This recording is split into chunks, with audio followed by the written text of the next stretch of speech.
Good morning, everybody. I am Allison Stewart Bishins. I am the organizer of this event, and I wanted to say from the bottom of my cold black heart, thank you for being here today. I'm super excited that there are as many women here in this room as are interested in both sustainability and creating a stronger business economy in Tacoma. I think that that's amazing, and I'm really, really happy that you guys are here today. I wanted to say thank you to some of our sponsors, especially Libby Insurance. Can you stand up? Because I forgot to put her on the agenda despite the fact that Libby is one of the most amazing supporters of small business in Tacoma. She supports me early and often in what I do, and I feel so bad that I left you off of the agenda. So if you are looking for business insurance or personal insurance or anything, go talk to Libby. She's amazing, she's approachable, she's wonderful, and it's a family-owned business. The other sponsors that I wanted to thank are Evan Leah Quinn from 16 July. She's one of our attendee sponsors, so she purchased her own ticket and then sponsored someone else. Where are you, Evan? Evan, thank you. Also, some of the sponsors that either helped put this event together or did some in-kind donations are Spaceworks, Mimi's Teas, who everyone is drinking right now and is amazing. She's in Furcrest if you're ever by there. Sweet Beats Wellness, the Podworks. Where's Kayla? Kayla is the owner and runner of the Podworks, which is an amazing co-working space for women in University Place. So talk to her if you have any questions about that. Prosper Juice, where's Crystal? Crystal just made that amazing juice that totally woke me up, so thank you. And then I want to thank the City of Tacoma's sustainability program. So about half of the budget for this event came from a grant from them, from the sustainability office at the City of Tacoma. And this would have been a very different event had we not had that support. So I probably still would have done it, but it probably would have been a lot smaller and probably in some cramped space without a microphone and a videographer.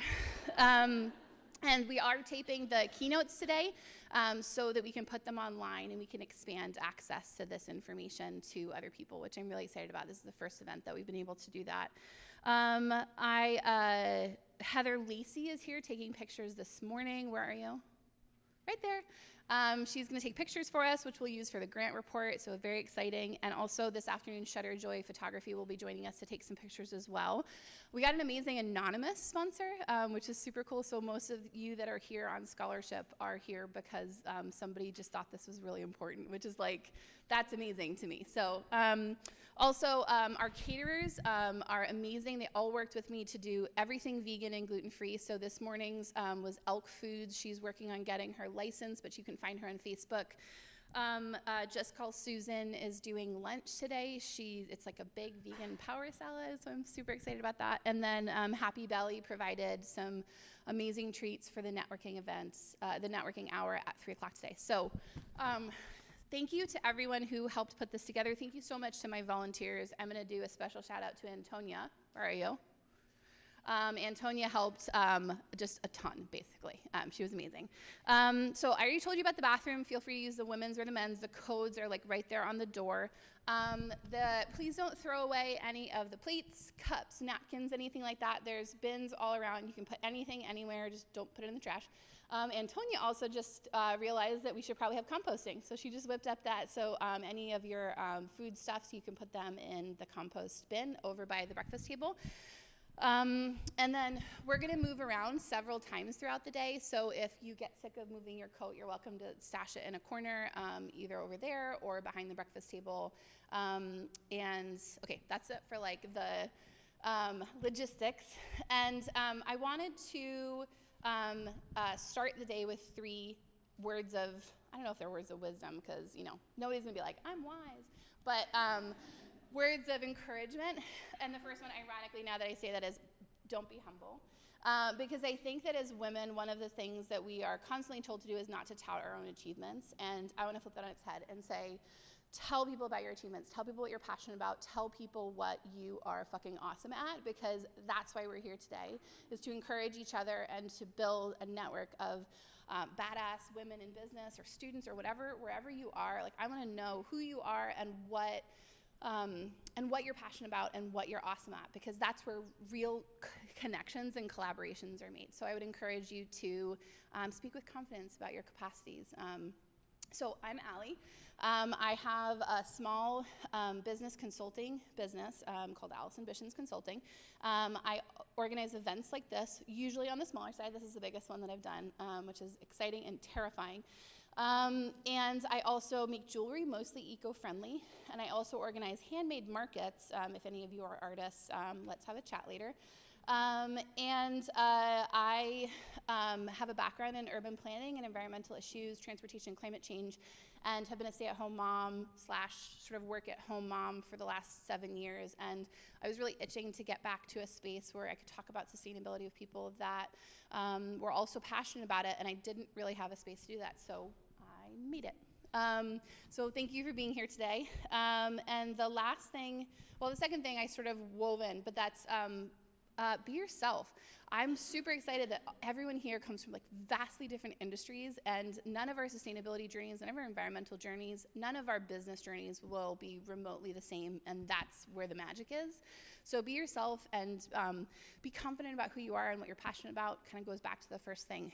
And the third is that is just like a prompt for you moving forward to take whatever it is that you're passionate about, whether it's the business part of this or the environmental part of this or reducing waste, and find ways to be an advocate in your business to the world. And so I really encourage people to use your social media voice or your website, and encourage people to follow along on this journey with you, to use social media to its greatest benefit, which is to reach a lot of people. So a lot of people find that they are nervous about using their business's social media to call out issues or to raise money for charities and things like that. They feel like it has to be separate, and I would encourage you to flip that on its head as well, and use your social media, use your website, use your business to fuel whatever you're passionate about. So all that said, we're going to have 2 keynote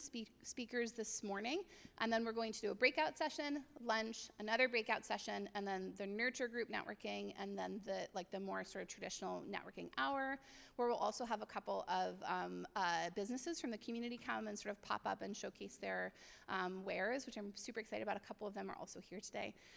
Our first speaker is Saiyare Refaei, and she is one of the coordinators at the PLU, the Pacific Lutheran University's Diversity Center, and I asked her to speak on environmental justice and environmental racism, and how business owners can take ownership of the fact that they are participating most of the time unintentionally in sort of a racist ecosystem in terms of our businesses and what we can do about it. And I know that that's kind of like a bold place to start, because not a lot of us are like necessarily working on that on a day-to-day basis, but I encourage you to, if the conversation makes you feel uncomfortable, to work through it. I've had a lot of really uncomfortable conversations with people and with myself, honestly, over the last couple of years, and I feel like if we can push through this like kind of intense place to start, that all of our conversations for the rest of the day will just be that much richer. So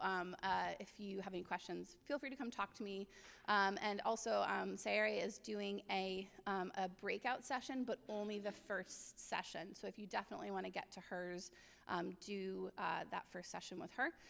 One more note about the breakout sessions. I'd like to limit them to the amount of chairs around the table. So that's about 10 people per breakout session.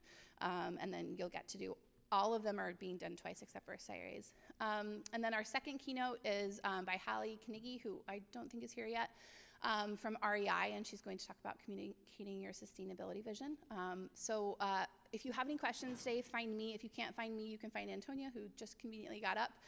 She kind of knows all the schedule and the ins and outs of the space. So thank you again for being here, and I'd like to welcome up Saiyare.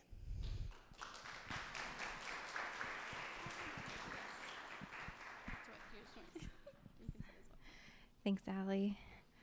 Hi, everyone. Thanks for having me this morning. I am not a morning person, so we are just going to go with the flow and see how this goes. But I'm grateful to be here and share with you what I can in the time that we have today.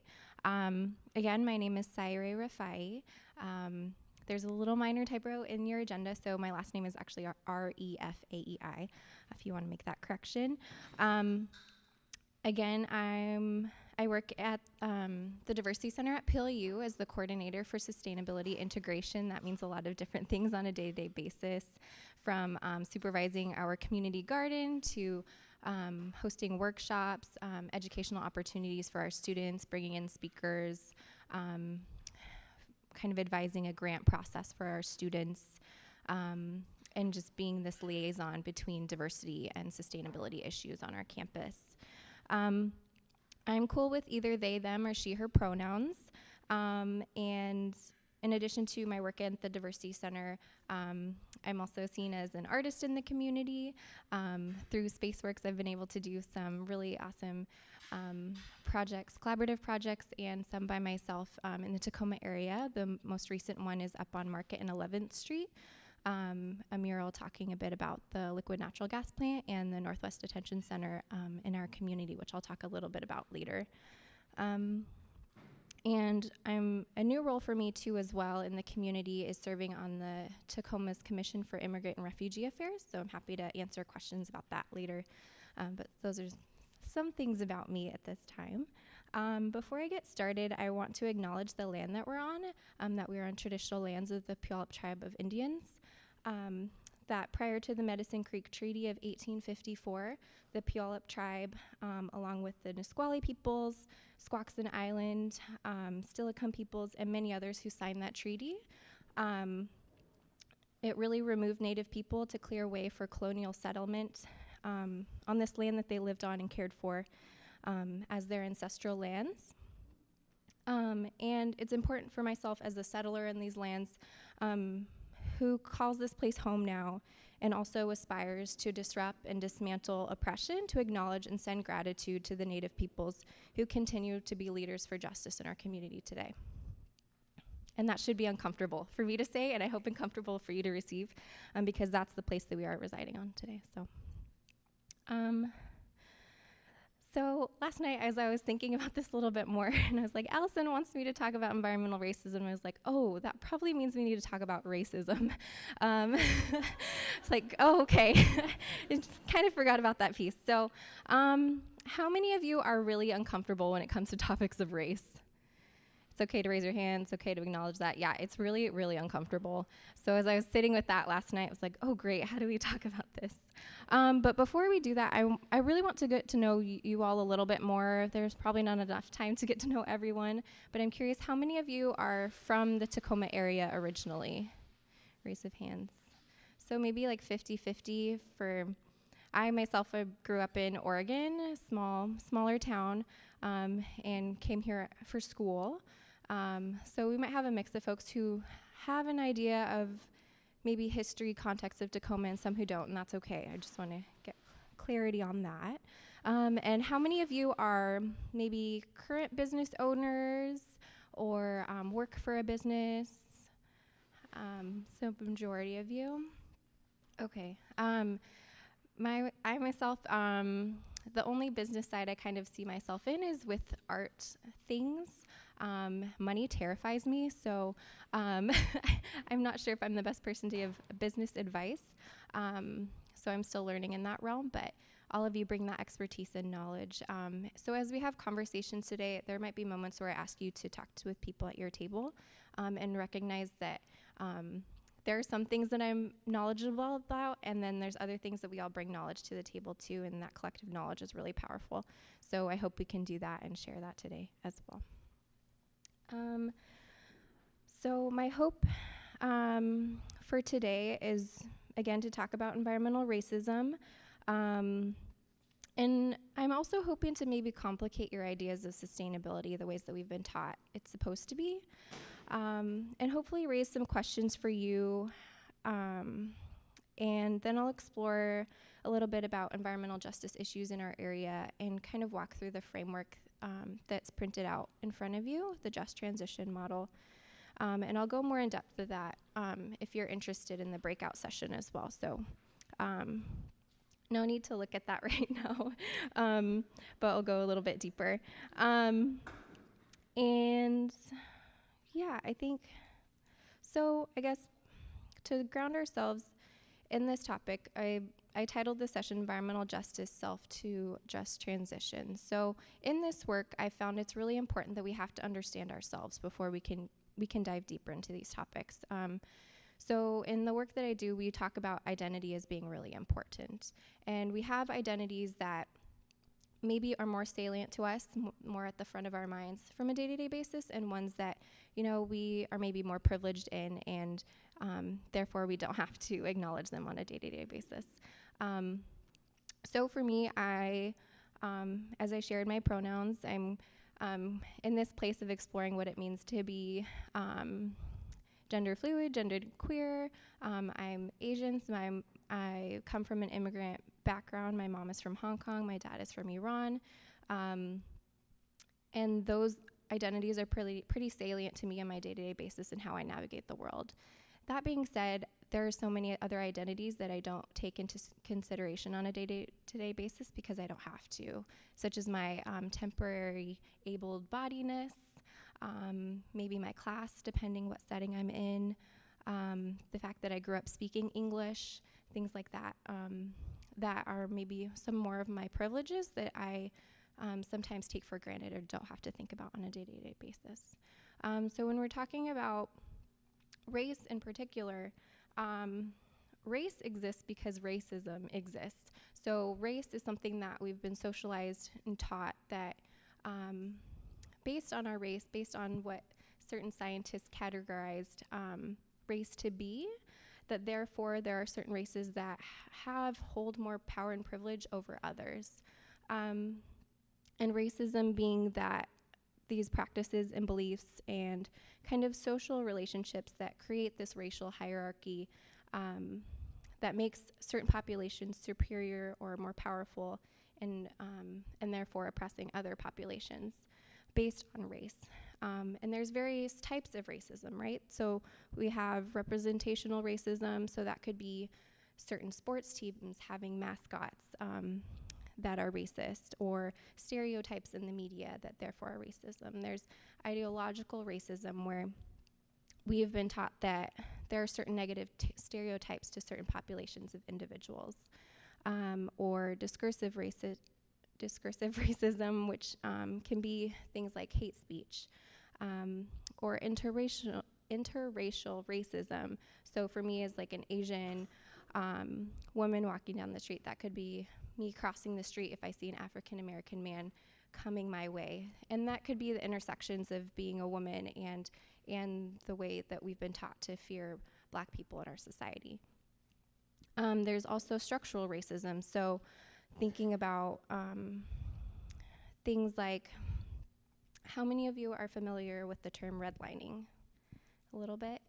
So, and that has been policies passed in ways that we segregate communities. So for instance, in Tacoma, Division Street, 6th Avenue, that was a very clear red line in in the city's history, dividing more affluent white neighborhood from more impoverished Black neighborhood. And we still see the implications and divide of that today, literally with the street name Division. So structured in that way. Institutional racism can be things such as policies. So we see, with the war on drugs or with stop and frisks, that these things are created, and therefore we have more inherent biases against people of color in those instances, creating and preserving this gap of wealth and miseducation in our community. And at the foundation of everything is systemic racism, recognizing that this country, that our society is inherently built on racism, and that the policies and everything that therefore have come from that, we still and live in a very racist society. So in order to address racism, we have to begin to examine every single thing in our society because it is inherently racist. And that is a lot. So I want you to take a deep breath, because I need to take a deep breath, and breathe out. Okay, great. So, so in talking about environmental injustices, I might have to flip my page.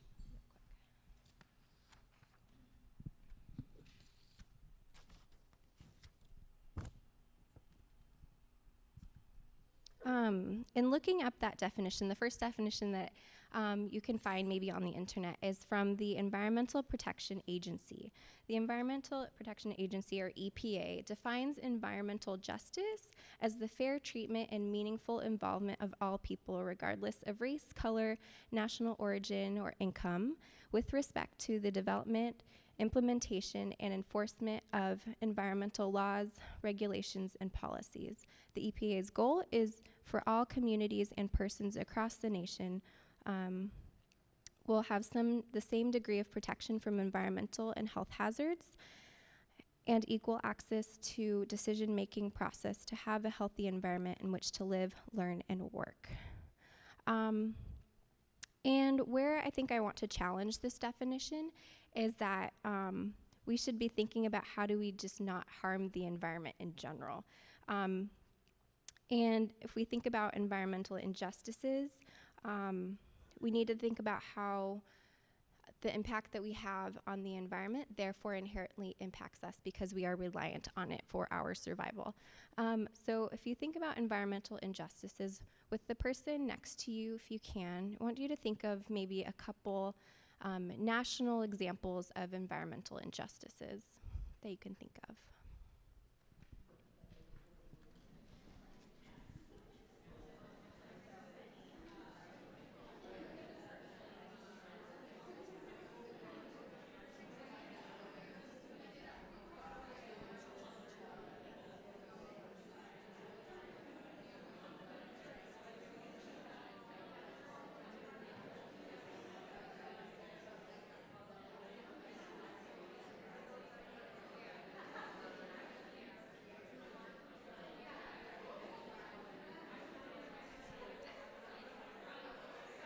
So I'll give you one more minute.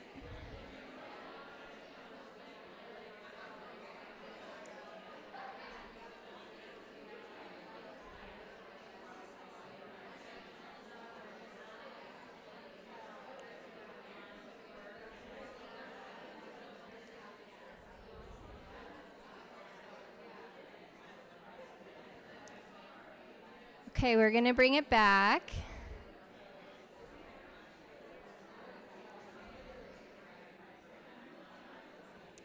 If you can hear my voice, snap once. If you can hear my voice, snap twice. If you can hear my voice, snap once. If you can hear my voice, snap twice. If you can hear my voice, snap once. If you can hear my voice, snap twice. If you can hear my voice, snap once. If you can hear my voice, snap twice. Can you tell I'm in education? Awesome, thank you so much. We're gonna try that out as we do this because I don't like to yell and I'm not gonna yell at all of you. So could I get a couple examples from a few tables of what issues that you brought up at your table? Can shout them out too. Standing Rock. Flint, Michigan. Puerto Rico. Any others you can think of? Yeah, those are some pretty recent, and still we see the effects of those in our society today. I guess I threw that out there without telling you kind of what environmental injustices are, what environmental racism is. But in those examples, we see that there's a power structure at play that is trying to really disproportionately the impacts are disproportionate on certain populations and people of color, that their environmental hazards where those people were severely impacted, and the injustice is that is detrimental in that those people were not provided because they lack the same power.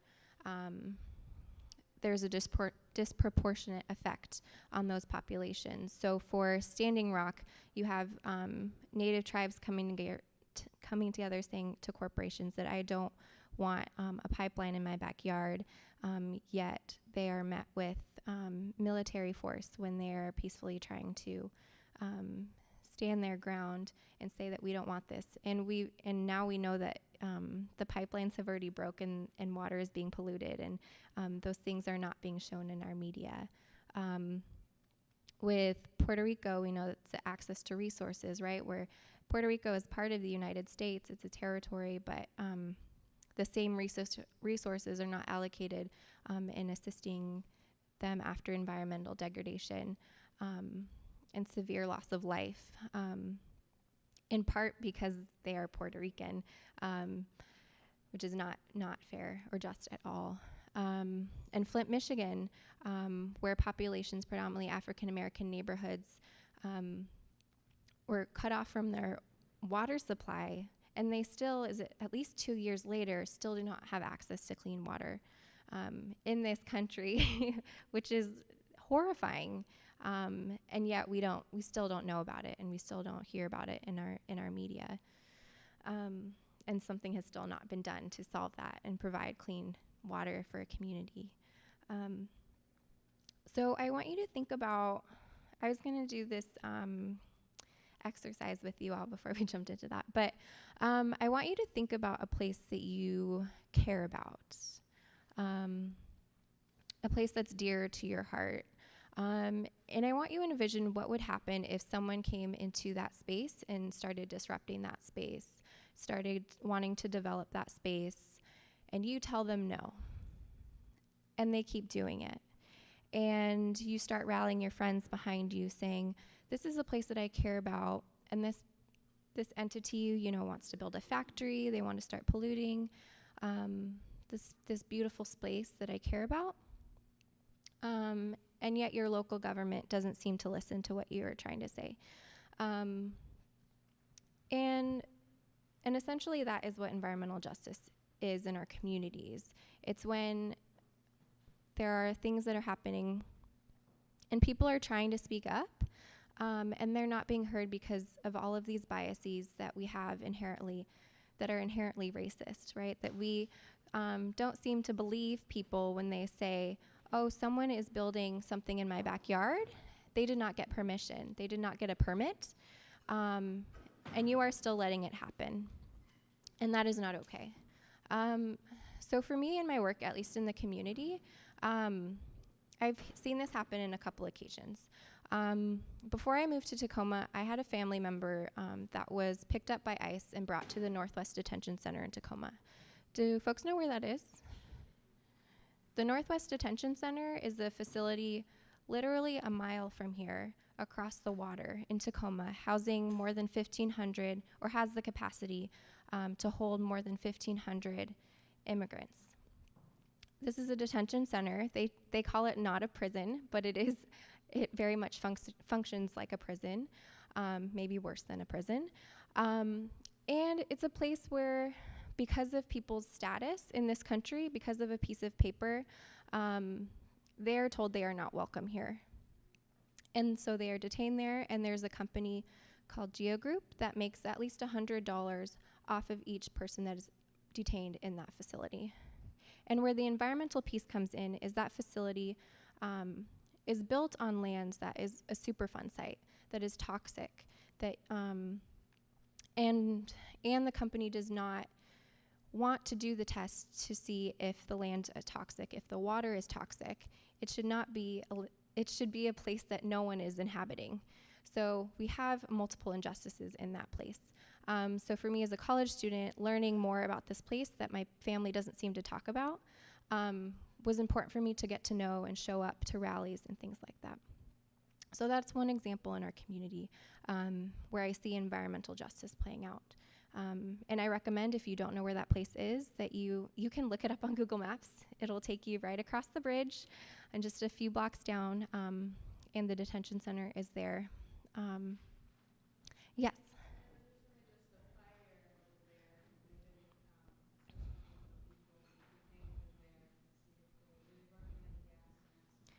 Yes, exactly. And so when maybe 3 weeks ago, there was a fire in one of the factories in the port of Tacoma.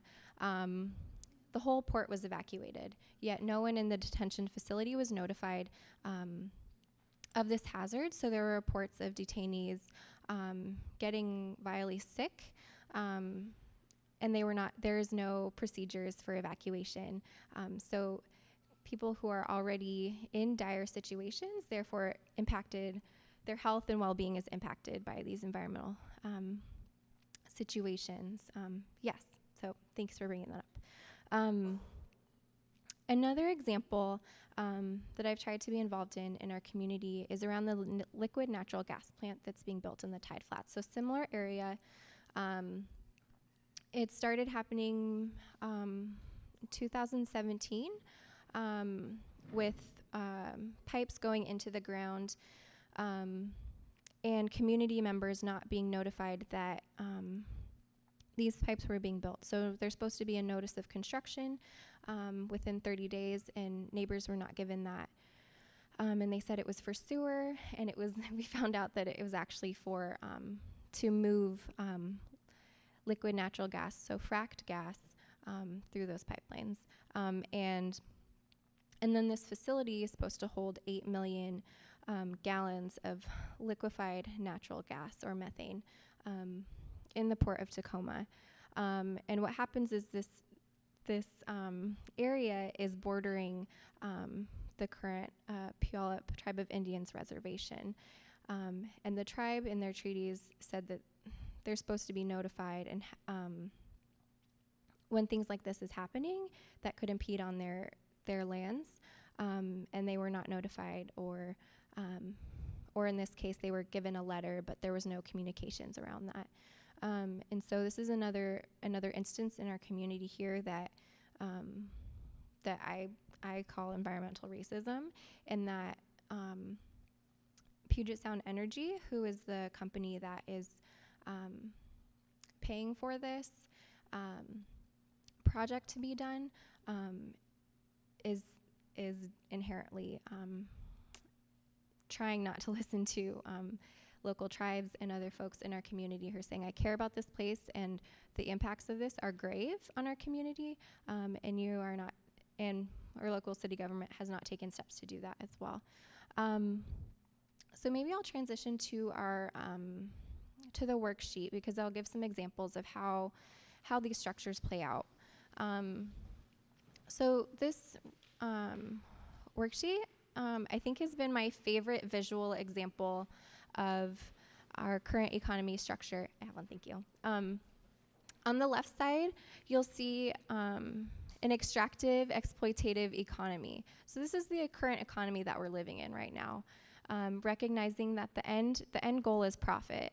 And in order to sustain that model, there needs to be exploitation happening. So often it's lower income folks who are creating things that we can consume. It's exploitation of the land, so extracting things from the earth without any understanding of what the consequences can be further on. So it's okay if we extract things, it's okay if we pollute things, because it'll impact other populations that we don't see or hear about or know about. And it's maintained a lot in part from our media. So for example, with the liquid natural gas plant here in Tacoma, in the summer of 2017, there were rallies that were held there every night. One night when I went out there, it was a very peaceful protest, just walking up and down for maybe 3 hours in the street, trying to stop these pipes from going into the ground. And then one of the tribal leaders came to our group and said, you know, we've blocked the machinery for 3 hours. The police are starting to get hostile. We can come back tomorrow.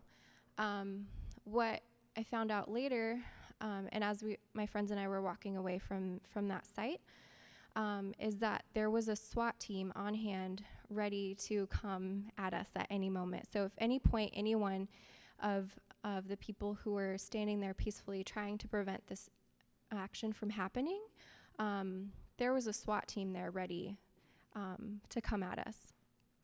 And that was terrifying to me. And what some of my friends found out later is that Puget Sound Energy was paying Fife police $62,000 a night to have police down there to protect the folks who are working on the pipes. not to protect the people who are saying we don't want this in our community, but saying that they would prefer that this project happen so that someone can get a paycheck.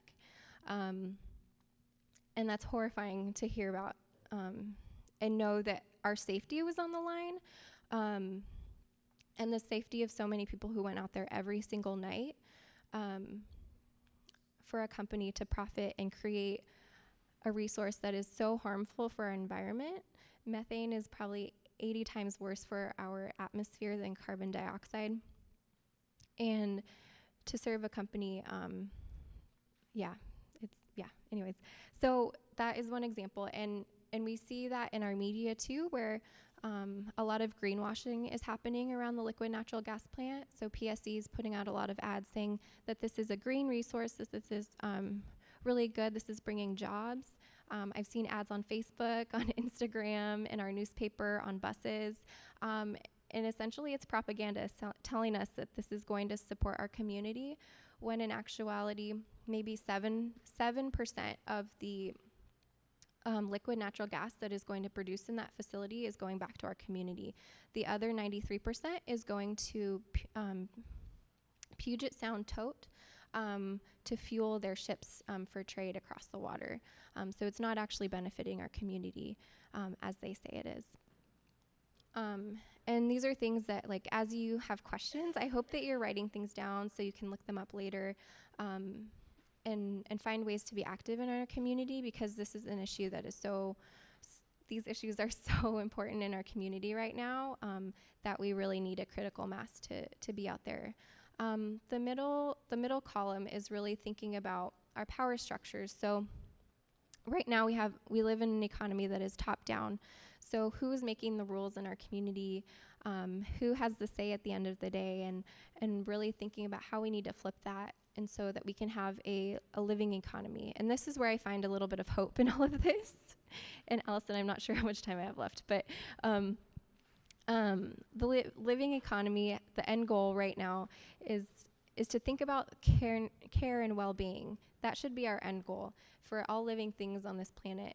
And that is really upheld by a governance that is through a deep democracy that really is thinking about the spiritual, physical well-being, that we're thinking about how do we use our resources so that they're regenerative and not extractive, and that we're not polluting our communities. And I found a lot of hope in this model. So maybe with your tables, I want you to think about how you see extractive economies playing out in the work that you do, and then maybe what is one thing that you could try to strive towards for a more living economy. I'll give you some time to think about that, since I just unloaded some heavy stuff on y'all. So I'm really curious, what did you all come up with? Someone really eager to share some examples that they thought of, and maybe one idea they have moving forward that they'd like to try out? You were all so chatty, so I know you were talking about something. Yeah, Allison? So I decided about 3 years ago in my jewelry business to never purchase animal products ever again in my business. So I still occasionally eat meat, and I still buy leather shoes because I have great alternatives. But like as a business practice, I decided it was really important to me that if I was going to use any animal products in my jewelry, that it would be recyclable, like reclaimed, secondhand, that kind of thing. We talked a little bit too about like the literal extraction of stones and metal that I use in mine. And so I have been working over the last few years to reduce like how much like basically reduce to as close to nothing as possible how much new wire I'm using and how many like new stones I'm using, and really trying to focus on reclaimed. And I feel like there's definitely like more steps that I can be taking in doing that, or just make the commitment to not ever buy new stones that like I did with animal products. So it's something I'm thinking about. Awesome, great. The folks in the back able to hear a little bit, so really thinking about, at least in Allison's jewelry practice, reclaiming items versus buying new ones, no animal products, reusing stones versus getting new ones, and thinking about the extraction that happens when we're taking stones from the earth, and yes, jewelry is awesome and so pretty. But yeah, being really cognizant of what we're using. That's great. Anyone else? Yeah.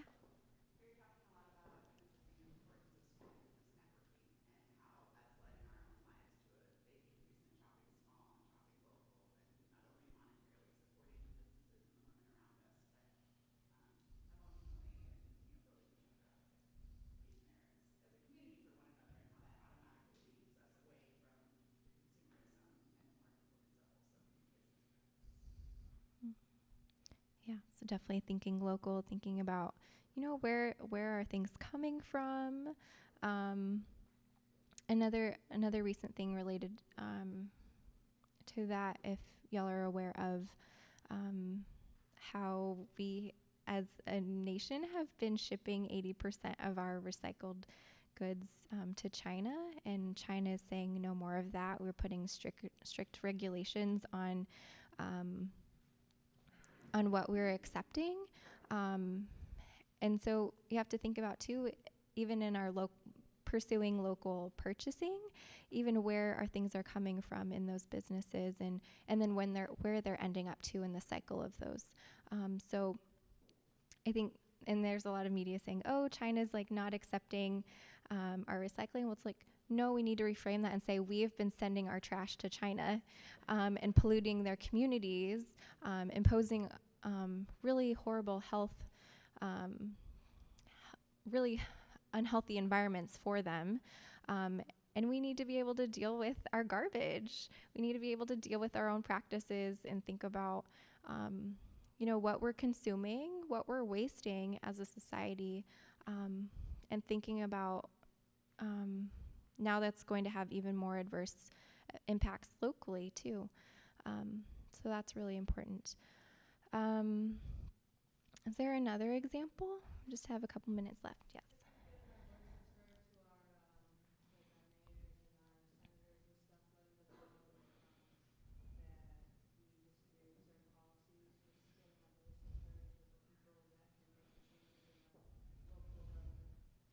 Yeah, Alex, yeah, definitely.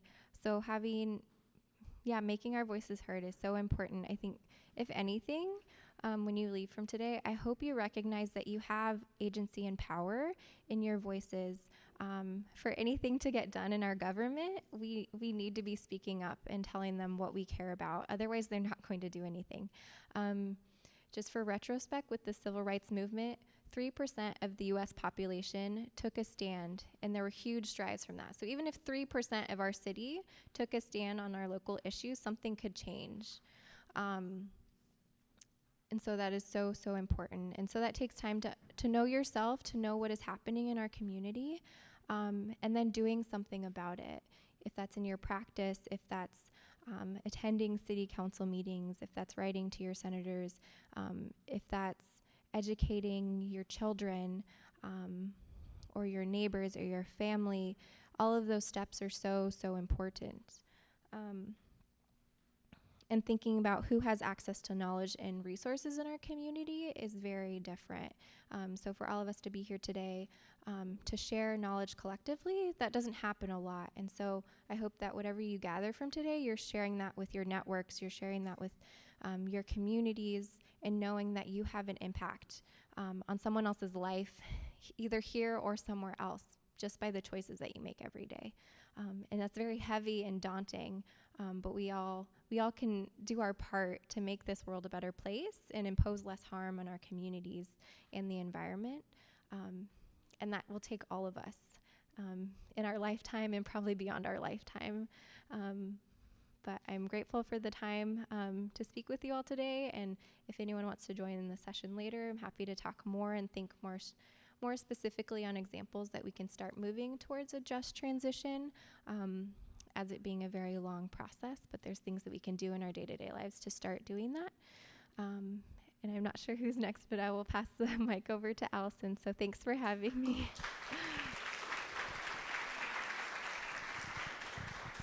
Thank you so much to Saiyare, and I apologize profusely for misspelling her name for like the 17th time. So that is like totally on me, and I feel really bad. So thank you for your graciousness on that. I have a little bit of dyslexia, I think, and her name gives me such a hard time. The next person that we're going to hear from is Halley, who is the manager of communications and public relations at REI. Which is a company that has done quite a bit in the space of sustainability, and she's going to be talking to us about how to communicate your sustainability vision to your stakeholders and your customers. So let's have a round of applause for Halley.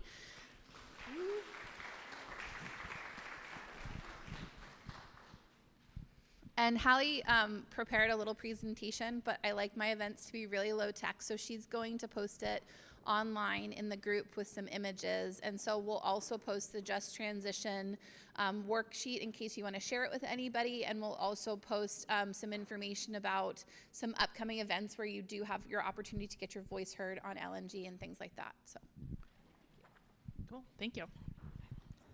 Okay. Is there like a restroom break, or should I just kick it off right now? Okay, cool. So my name is Halley Knigge. I think I know probably a lot of you. Bear with me with my stack of papers. I'm a better writer than speaker, so some of this will be read, and it will just be awkward with my pile of papers. So I'm a mom, a writer, a PR professional. I've lived in Tacoma for like better part of 2 decades on and off. I've done a lot of different things around town. I've worked at Multicare Health System. I've worked at Seabury School. Grew up here and just really care about this community. So I was excited to be a part of this group in this conference. So I'm going to talk about kind of communicating and marketing and sustainability. But first, I'm going to take a step back and kind of take it up a level and just talk about talking about your values as a business owner. I hope you'll bear with me for a little personal story first. Back in early 2017, I applied for a job at a company that I was very interested in. I had grown up knowing about. I'd gone shopping there with my dad. It was a kind of a beloved Northwest brand that I knew about. I felt like was just a great company. I loved my current job. I wasn't really planning to leave. I was also 34 weeks pregnant, so I was like, this will be fun. I'm going to apply for this job, and I'll talk to them. Like, obviously, I'm not going to take this job because I'm actually about to have a baby. This will never work out. All right, so I went in. It was kind of like a great way to interview for a job because assuming I wasn't going to take it, I was very confident and very casual and not stressed out at all. Eating snacks. Like, I think there was... There was a lunchtime interview where I took the remainder of the lunch with me to go because I was a hungry pregnant woman. One of the cool things that happened while I was applying for this job was right before I went in for my very first interview. This company launched this campaign that was just all about women. It was about gender equity. It's in an industry that tends to be pretty male-dominated, celebrating a lot of just like cool bros all the time and recognizing that we need to elevate kind of women alongside of that, and putting women front and center in marketing, doing a lot of grants and giving all around, kind of creating space for women and for just broader gender equity in this industry, which is all great, right? But like, how many of us haven't seen marketing campaigns that are like, well, that's really sweet. They seem to care about the things I care about. They know they can sell me soap or body wash by showing me this great campaign. So I went in for my interviews, again, like very lackadaisical, much more so than I normally would be in a job interview. And we got to a point that you get to in a lot of interviews where at the end, they say, okay, do you have any questions for us? And I was like, well, okay, actually, while I have you here, Vice President of Communications, tell me about this marketing campaign. And like, that's cool and it's great lip service, but what are you actually doing for women at this company?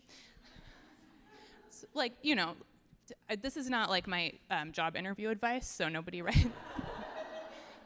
Like, I grilled him pretty hard, but he had a really great answer for me, and he said, yeah, this is a marketing campaign, but it's a culmination of 2 years of work that we've been doing for the female employees of this company, looking at pay equity and looking at the programs that we have for women and creating mentorships and all of these different things. Philanthropy focused around raising up women. Like, great answer, right? So that was all great. I was like, okay, that was a cool company, fun interview, super pregnant, gonna go home and take a nap now. Moment of truth came a few weeks later when they actually called me up and offered me a job. I was pretty stunned. Again, I was like about to give birth. I was pretty casual in my interviews. But they came in and they offered me this job and they said, hey, like, obviously you're pregnant. We all know it. We all saw the large bump in front of you when you came into interview. We know you're not gonna like show up and start this job right away. We think you're the right fit for this company. We think we can like work well together. And this is about really building culture and getting the right people in place. And a few months is a drop in the bucket. So we'd like you to take this job. We know your life is a little complicated right now, so we're gonna backdate and give you a fake start date so that you're immediately on health insurance, knowing you're about to have a baby.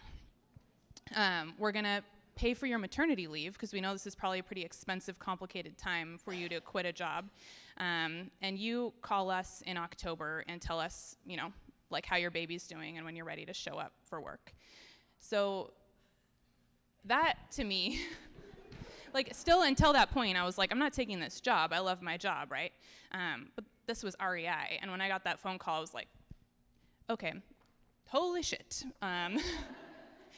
Now I have to make some actually hard decisions, because I talk all the time about just kind of how women show up and are received in professional settings. It's something that's super important to me.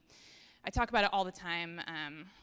At my previous employer, I've long been a rabble-rouser for parental leave, not just for women, but for men, because I truly believe women will never be equal in the workplace until men are also encouraged to disappear for 3 months and raise babies.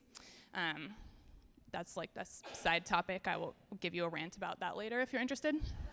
But here was this company that I really identified as a consumer. I already felt like I knew REI was a sustainable business and it was a great place. It was a co-op. It gives me back money every year based on what I spend. It talks about wanting to elevate women, and then here was this recruiter saying, and we're gonna put a whole bunch of money where our mouth is and show you how committed we are to this. So that was really the first time that I think I really understood what it meant to have be a company with values, like a values-led, purpose-led company. I've worked for great places before that take great care of their employees and do great work in the community, but this to me was like, okay, this company puts value first. So that's not the end of my personal story. I have you guys all captive. I'm gonna tell you some more TMI information. So like, that was great, right? They paid for my maternity leave. They were like, come see us in October. We'll have a great start together. Pregnancy was great. Birth was great. Had my baby boy last July. Sunny, like best time of the year in the Pacific Northwest. Everything was great. Except that pregnancy gave me a super, super rare form of uterine cancer. So this Wednesday, was my 1-year anniversary of starting at REI in person. So a year ago Wednesday, I showed up to my first day on the job after having been paid for like 3.5 months sight unseen. I felt like there were a lot of expectations, like I needed to show up and be like the best employee that anybody had ever seen. The very first conversation I had to have with my male boss was, hey, I know you've like been waiting for me for a few months, but I probably have cancer and I need some more time off. Like, is that gonna be cool? And his first response was, it was just, everything was right. He was totally taken aback, but he gave exactly the right answer. And it wasn't just my boss, it was these values that were carried through the whole company, that we're in this for the long game. Like a few more months is a drop in the bucket. The most important thing is your health and your family, and that you take care of yourself. So again, that's values, right? That's not a company saying like, yeah, we have great health insurance, everything's gonna be fine. That's a company saying like, yeah, we're gonna pay you for most of the year of 2017 and like realize that you're not actually probably gonna do hardly any work in 2017. So that's pretty incredible. Well, I'll spare you the rest of the kind of personal health details, but yesterday was my 1-year anniversary of being diagnosed with cancer. I'm totally healthy, like cured, and well today, so thank you. Celebrating reading from a bunch of papers to a room full of women on a Saturday morning. But that, again, to me, that's okay. This is a company that has its values kind of through and through. Sorry, I had to flip my papers. I told you this was going to be awkward. I'm a PR woman. You guys know from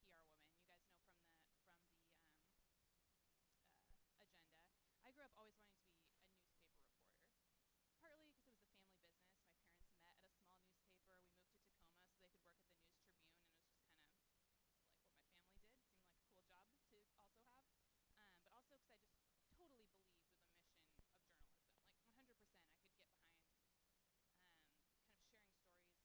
get behind kind of sharing stories and making sure that people had open, transparent information about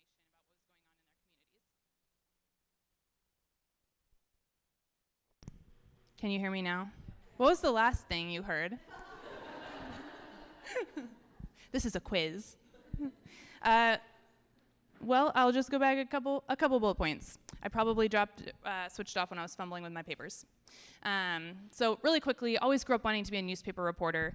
Now I'm a PR lady, so that's like the opposite of what I always wanted to be. It's kind of like going over to the dark side. Like my first couple of jobs as a newspaper reporter were just like, don't trust the PR people. On the PR side, there's like way better health insurance. My husband's an artist, so like our lives are just a little more stable. So it's not like as dark as I thought it would be. But partly because that's the companies that I've been able to work for. So I made myself a promise, like, okay, if you're not going to be a newspaper reporter anymore, if you're not going to have this kind of like purpose-led career, at least you can work for companies that are really incredible companies that are doing great work. So I've worked for a lot of cool places. Saiyare School locally, it's a nonprofit school. I worked in healthcare, worked for Alaska Airlines, which is a great company that does a lot of really cool work. Has done a ton of really cool things for like LGBTQ rights. CEO there joined the board of the Boy Scouts specifically to try and change some of the shadier policies that they had. But now I'm at REI, and it's a company that I wanted to work at. I went into this interview process pregnant, not thinking I was going to take this job because it was a company that I just had a sense that we shared values, basically. So we're here today talking about sustainability, but if you're talking about sustainability, you're talking about values. At my job full of outdoor nerds, we talk a lot about leave no trace, right? Like leave the campsite as good or better than you found it. That's what we're talking about for sustainability, for the planet, but also the people that live on it. So REI is a little different because we're a co-op, so we can do some things that you can't do if you have shareholders. You get in trouble at a publicly held company if you give away 70% of your profits every year back to the outdoor community. But that's kind of one of the things we can do because we're a co-op. And that's like REI's code of conduct, its values. I think a lot about my personal code of conduct. You probably all have one. You know what you care about, and you know what really resonates with you. We've probably all, how many people have stopped shopping with a company because they did something that you just couldn't stand, right? Like, I don't have Uber on my phone anymore. We don't order from Papa John's, partly because the pizza is terrible and partly because the CEO is a racist, terrible person. I think the piece that I think is a lot harder is purposely spending money at a company because it did something that resonated with you. We all saw Knigge had an incredible sales bump after kind of putting out this campaign featuring Colin Kaepernick. But in the 90s, they got a ton of heat for really bad supply chain practices and sweatshops. And this is just a personal hunch, but I think that's going to be a lot stickier in the long run. Like, it's a lot easier to not shop with Knigge because of sweatshops than to remember and to choose again and again, oh yeah, I think this company did something right. I'm going to try to shop with them and give them more money. So that's kind of the challenge, right? Like, if you're doing the right thing, how are you breaking through and getting to people? It's so the negative is so much stickier, I think, than the positive. But we're in a really interesting time and place politically and just being bombarded by kind of nonsense everywhere we look. Politics are crazy. There's tons of bad news. There are horrible things happening at all times. And a lot of people are saying that they don't really have faith in our government, but they're starting to see brands step into the space of talking about values and feeling like, okay, these companies have skin in the game because they're trying to make money. So maybe if doing the right thing is good business, then brands are going to increasingly do better and better things. So Edelman is a global communications company. They do this earned brand study every single year, and this year is just launched this week with some very fascinating, disturbing statistics that I will now read to you. So half of people, they go out and do these polls every single year asking people basically for their trust in brands, and then they put out this information. Half of the people surveyed in this sample group that's supposed to be representative of the United States, so just about half, 46% of people, think brands have better ideas for solving the country's problems than the government does. That might be true, actually, right now. It's kind of disturbing, though, right? Like, do you really want brands deciding kind of what our future is? More than half people, 54% of people, think it's easier to get a brand to address social problems than to get the government to take action on something. So again, like, probably true. I was reading these stats to my husband this week, and I thought he was going to vomit. He found them very disturbing. And it's a weird time that we're in. But when I read those, I think people are looking for brands to signal their values and cut through the noise. Like, we know lots of people are doing terrible things and making terrible choices right now. So if you're a brand that is doing something good, I want to know about it, and I want you to talk to me so that I know that I can essentially vote with my dollars and shop with you. The other really, really interesting thing about this study is that they do this every year, and for the first time this year, people who say that they are willing to seek out companies and spend more money for goods and products, like with companies whose values they align in, cuts across income levels. So in the past, shopping for more sustainable products or seeking out companies that align with your values, that was reserved, that was a privilege, right, for people that had the money and the time and the capital to seek out and, purchase the organic cotton shirt versus the cheaper shirt that was available. Total privilege. So in 2018, for the first time ever, the majority in every single income bracket said that they would rather shop with a company whose values align with their own, that is purpose-led, that has more sustainably produced products. So I thought that was super fascinating. So what this means for all of us, I work at a big brand. All of you work at small companies, bigger companies, all different sizes of companies. This means that consumers are primed and they're ready to listen. So they want to hear from you about what your values are. The kicker is that the sustainability and the purpose-led messaging needs to be clear, consistent, authentic, and frequent. So it's not enough to just say, yeah, we're super sustainable, all of our goods are sustainable, this is great, right, and have nothing to back it up. It would have been pretty lame if REI had launched this huge campaign about how they want to put women front and center in marketing and then done nothing like for the women at the actual company. It has to be authentic and run through and through. Okay, I have one more set of stats for you guys, and then I'll stop reading numbers. But this one is, I think, the most important. And this was a survey of millennials, which is, I'm very tired of talking about millennials. It's too trendy. But they surveyed some millennials, and 73%, so 3 out of 4 millennials, are willing to pay more money for sustainable products. That makes sense. That fits with the other stats that I was sharing, right, where people want to seek out brands with values. Millennials willing to spend more. They're willing to buy a sweater made with organic cotton if it costs $10 more than the sweater next to it that's not. Only 37% say they're actually doing it. And the reason why is because they can't actually find those products that they want to buy. They're out there. There are lots of fair trade certified products. There are products from companies that are B Corps and doing all kinds of really cool things. But if you don't make it really, really easy and clear in the purchase path and kind of follow that customer through every touch point, it doesn't matter because who has time? Like I'm a mom, I'm busy, I work all the time. I'm not gonna sit at home and think, okay, I need a new bra today. I'm gonna like research some companies and see where their materials come from and figure out which one is fair trade. People just don't have time. So if you can cut through that noise and be super consistent in talking about your sustainable goods or services, that you just have to help people out. One thing that our CEO talks about all the time at REI is that when we first started recycling, it was so confusing. Nobody knew what we were talking about. They didn't understand why cans had to go in one place and paper had to go in another place. And now it's second nature. Like I feel confused and disoriented if I go somewhere and there isn't like a clearly labeled multi-stream recycling bins, right? You're looking for where to put your stuff. But it took time. It took decades for people to get really comfortable and really used to recycling is just a thing.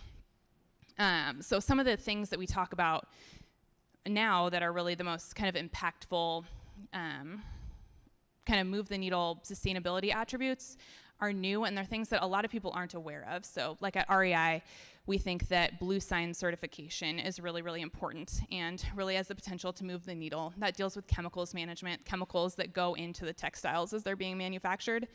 I had never ever heard of that until 3 or 4 months ago when my sustainability colleagues told me about it. So it's really, really important kind of to do that education and communication piece.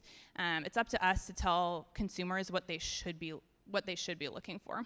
We want to make it as easy as possible and say, okay, I'm REI. We have all the power of research and a sustainability team behind us. These are the 10 things that we think are most important. We're going to tell you why, and we're going to explain what they mean. We're going to hope that you start to care about them too, and then we're going to make it super easy for you to find those things at every single touch point. So just a couple of examples that I'll share with the group after. I had them in a slide. It wasn't that beautiful, so it's not a great loss, but a couple companies that do this really, really well. One is West Elm. So they do a lot of work around sustainability. What I really, really like is that they don't let me forget that they do a lot of work around sustainability. So I bought 2 rugs recently from West Elm, bought a new house. They have a link like in the nav bar on their website talking about their stewardship and their sustainability practices. That's all great. Like I generally feel pretty okay shopping at West Elm because I know they make an effort. I don't know what it is. Then my 2 rugs arrived. I unrolled them, and right in the middle of each one is a big card that says Fair Trade Certified, and it talks about the actual factory and the women who made the rug that I bought. So to me, that's really, really cool because it comes through at every touch point, kind of from the start of the customer journey all the way to that rug is in my house and you're still talking to me. Another example is inside of my pants. They came from Gap. Sounds like somebody's mixing ice. So Gap, maybe a decade or so back, Gap and a couple of other companies got into a ton of trouble around water stewardship.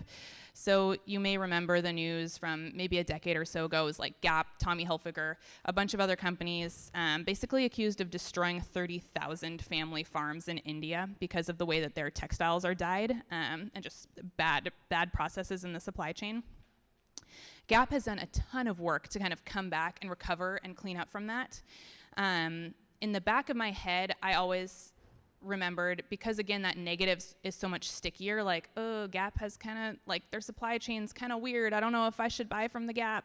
But then last summer, had a baby. My body came apart and rearranged itself back into a totally new shape, and I needed some new pants. The Gap was easy. It was at the mall. I thought, okay, I'll just go in there. Like, I think they're surely they're a fine company now. I'll buy some pants. Found some pants. It wasn't until a couple weeks later that I noticed when I went to use the restroom, pulled down my pants, the inside of this pocket has a paragraph about their water stewardship and the efforts that they're doing around clean water. And I thought that was so cool. I took my pants off and took a picture of it and sent it to my sustainability colleagues at REI, because that is, like, what better touch point than that every single time you pee, you're like, oh yeah, Gap is a great company. They're really taking care of, like, water cleanliness in India. This is awesome. So that's like really silly and tactical, but that's what I mean when I talk about being really consistent and being really clear. People want to find these products. It's hard to find them. The messaging isn't clear. It's pretty wonky in a lot of places, right? Like they don't have a paragraph saying this is a blue sign pair of pants TM with a logo on it. They're like, hey, we're committed to water stewardship. These pants were dyed in a way that takes X% of chemicals out of waterways. So that's a really cool one. And then how much time do I have? Okay, well, I was going to give you a whole bunch of examples about REI, but I will just tell you we're very awesome. That's all you need to know. One of the things that we're doing is we unveiled a set of product sustainability standards back in April. These are pretty basic if you're deep into sustainability. It's really basic things like you have to have a factory code of conduct governing fair labor practices in your factories. That's not for REI. We've been doing these things for decades. That's for the 1,400 other brands that want to sell their products at REI. So we unveiled these in April and said, hey, by these are the 20 things that are the most important to us to just establish a baseline of good sustainability practices. By 2020, if you want to sell your products here, you need to meet all of them. So that's things like in 2020, you can't sell sunscreen at REI if it has oxybenzone in it because that's known to bleach coral reefs and has carcinogens in it that are not healthy for humans. So that's one of those things that's super wonky, but the practical application is that the consumer message there is come to REI, we've done all the work for you, and you know that anything that you buy here is going to meet at least a baseline set of expectations. So it's kind of an example of what I'm talking about, making it really, really easy for the customer. We've also redone the search feature on our website. So this is like super tactical, but I just think a really great example. It's not sexy, but it's making it really easy for consumers to find things. Where we've chosen like 8 different attributes that we think are really impactful, like blue sign, like fair trade, like organic cotton. You can go to rei.com and search women's jackets, and then on the side where you can sort by color or by size, you can sort by sustainability attribute. So I can click a checkbox that says blue sign, and then I'm only served up the jackets that are blue sign certified. So just one of those things, making it super, super easy for customers to find what they're looking for. I want to make sure there's time for a couple questions if we have them. So I'll just end really abruptly right here.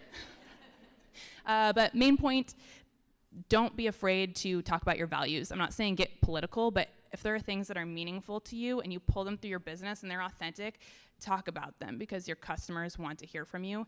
And even if you feel like you talk about them all the time, talk about them more. You can't make it easy enough for people. Questions?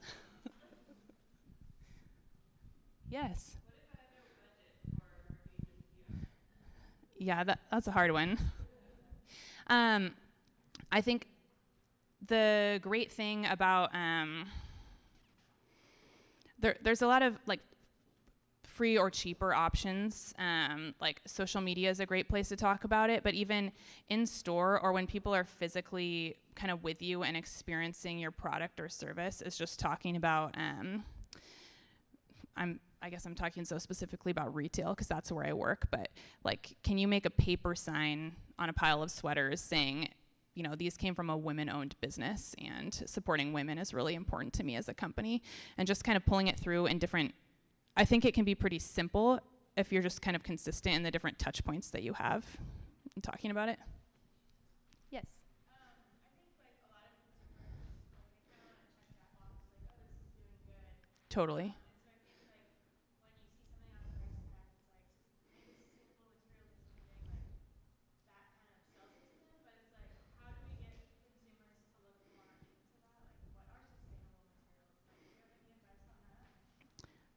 That is a question that we are asking ourselves all the time. So like at REI, we have this set of attributes that we've decided are the most impactful, and a lot of them are certifications. So like we go with Fair Trade USA. There are multiple different fair trade certification bodies, and there's a lot of debate over which are the best, and do they go far enough, and do they go deep enough? And I think a lot of that just goes back to education, is that we're trying. A lot of people don't even know, I think, kind of what they're looking for. And so if you can be talking to them and educating them and reminding them that, like, hey, we stock these shirts because they come from this great local business and have a low carbon footprint, and it's super great, and it's made really in a really ethical way. And the more that you're just reminding people, I think people will start to seek out and look for those things. Like I mentioned, I'd never heard of Blue Sign a few months ago. And now I went to buy a raincoat, and I was like, well, I only want a raincoat that's Blue Sign certified. Even if I can't totally explain it, I know that's what I want my coat to be because it's better. So just kind of that continuous education. But I think you're right. A lot of people are just checking a box. I've bought a lot of stupid things that say they're sustainable and then have no purpose and are more garbage into the world. Any other questions? Yeah.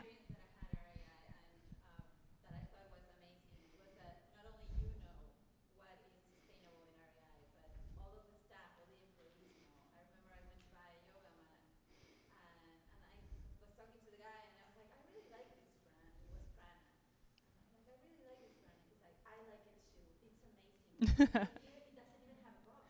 It comes like packaged in Yeah. biodegradable, whatever. And I felt so much better about the product that I was buying, and the fact that he was so into it as well. I think that getting your people to be on board with you is make a huge difference. Yeah, totally. That's another customer touch point, right? It's the actual in-person, face-to-face. Are we all speaking the same language and telling people what they should care, what we care about and why they should care about it too? Oh, yes.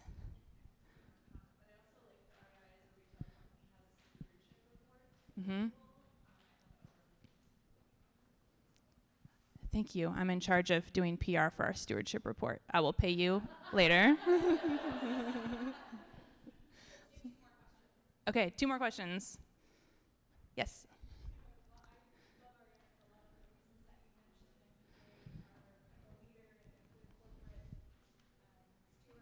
Mm-hmm.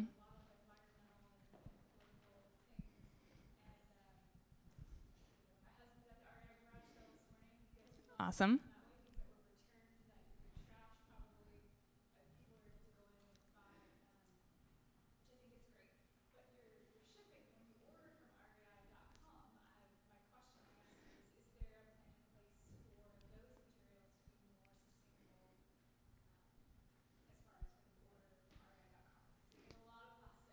We could talk about this for another hour, but yes, our team is always looking at it. We have kind of 2 tracks for sustainability. So there's a team that looks at product and supply chain and like how are our t-shirts manufactured, and then there's a team that looks at kind of all the corporate sustainability pieces. So do we have LED light bulbs in all of our stores, and what does our packaging look like?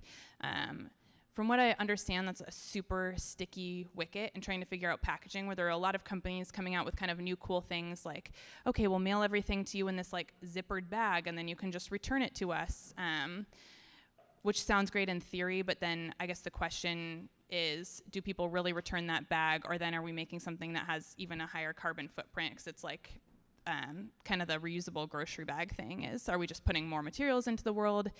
The plastics are a super complicated one because you need to, the poly bags, like you need to protect products enough when you ship them so that they don't get damaged, but then you don't want to over-index on too much packaging. So it's like finding that fine line between, okay, it's actually a bigger sustainability hit if this bike helmet gets damaged on the way to you and we have to throw out the entire bike helmet and everything that went into that versus this kind of protective poly bag. But yeah, we're always looking at it. And there are companies like Prana that are doing some really cool things, like roll pack. So if you order something from Prana, like a pair of pants, it'll come just rolled up with a little piece of raffia around it. So like there are companies that are doing things, and we're always looking at it, but it's super complicated as it turns out.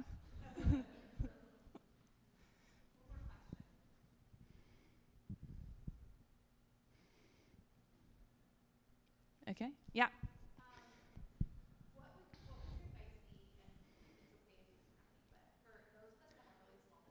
Mm-hmm.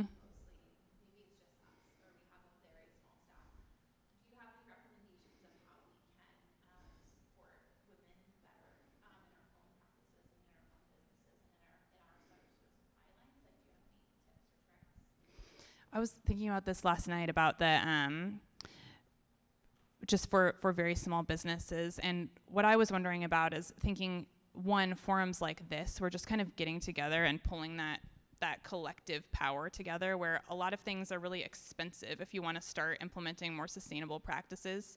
That's really hard if you have like 1, 2, or 3 person staff. But is there a way that you could kind of get together and do group ordering, or like work together to identify like suppliers that you want to work with that meet certain standards? Is there some kind of power in the group that could make it easier? I don't know of the answer, but those were questions I was asking myself last night. Well, thank you so much, Halley.